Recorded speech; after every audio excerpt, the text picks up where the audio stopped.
Hello students, our Deshiya Vidyashala Samiti Shumaga welcomes you to DVS PU Independent College and myself welcomes you on behalf of Department of Biology. Now let us go to the practical classes of first PU. So in first PU, the practical experiments are of totally 26 in number. They are: number 1, study of compound microscope; second one, study of bacteria, fungi and plant specimens; third one, study of animal specimens; fourth one, study of plant tissues; fifth one, study of animal tissues; sixth one, study of mitosis; seventh one, study of modification in root; eighth one, study of modification in stem; ninth one, study of modification in leaf; 10th one, study and identification of types of inflorescence; 11th one, study and description of flowering plants; 12th one, study of anatomy of root and stem; 13th, preparation of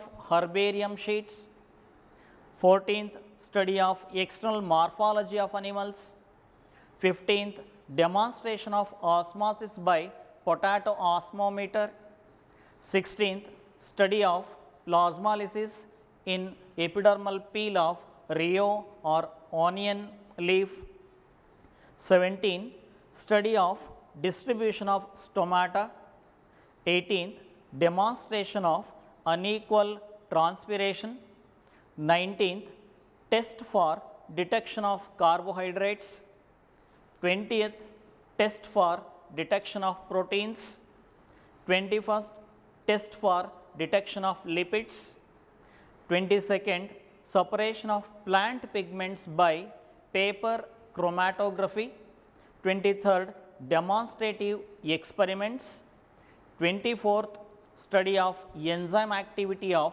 salivary amylase; 25th, study of human skeleton; 26th, study of different types of joints in human skeleton. ಇಷ್ಟು ನಿಮ್ಮ first P ಯುನಲ್ಲಿರುವಂಥ experiments. ಪ್ರತಿಯೊಂದು ಎಕ್ಸ್ಪರಿಮೆಂಟನ್ನು in detail ಆಗಿ ನಾವು next ವಿಡಿಯೋಗಳಲ್ಲಿ explain ಮಾಡ್ತಾ ಹೋಗ್ತೇವೆ. ಹೇಗೆ ಮಾಡಬೇಕು ಅನ್ನೋದನ್ನು ತೋರಿಸ್ತಾ ಹೋಗ್ತೇವೆ. ಎಕ್ಸಾಮಿನೇಷನ್ ಪಾಯಿಂಟಿಂದ ಹೇಗೆಲ್ಲ ಕೇಳ್ತಾರೆ ಅನ್ನೋದನ್ನು ಹೇಳ್ತಾ ಹೋಗ್ತೇವೆ.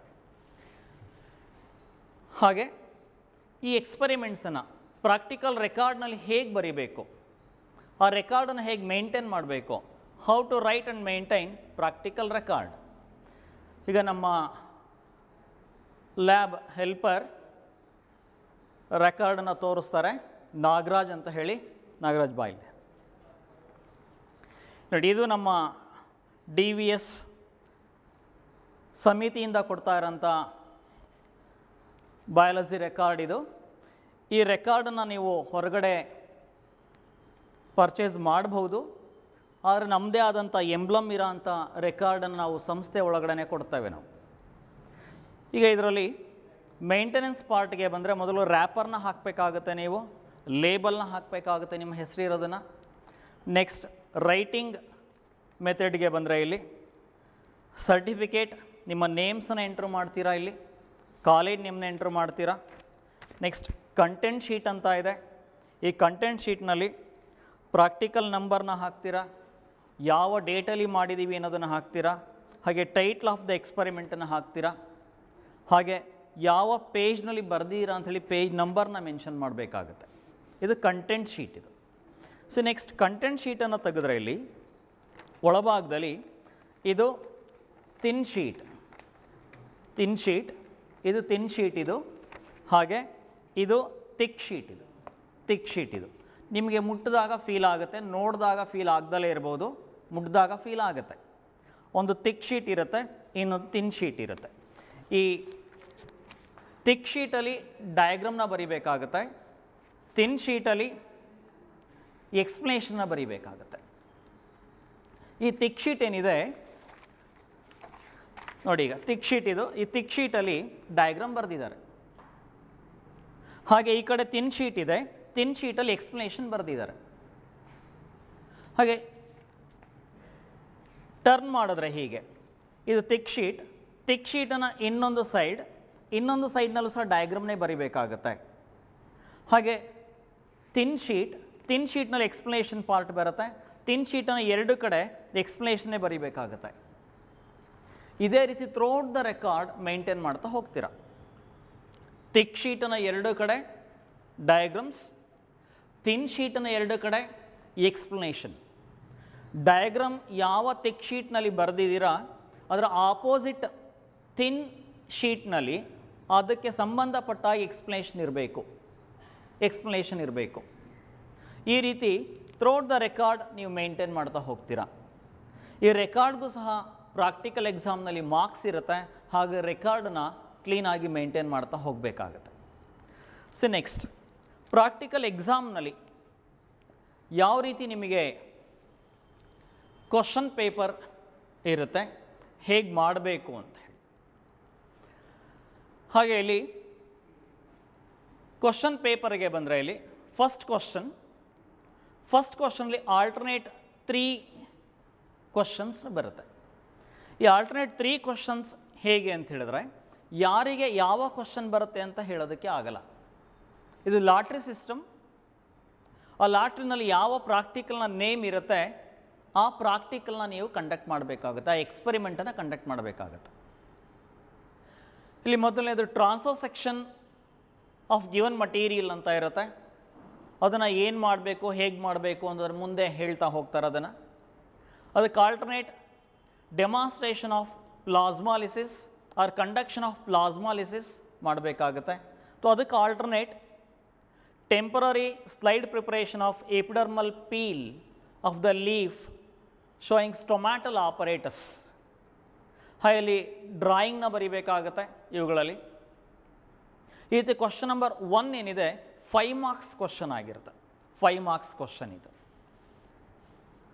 ಹಾಗೆ ಕ್ವಶನ್ ನಂಬರ್ 2 ಇಲ್ಲಿ 2 ಮಾರ್ಕ್ಸ್ ಕ್ವಶನ್ ಇದು.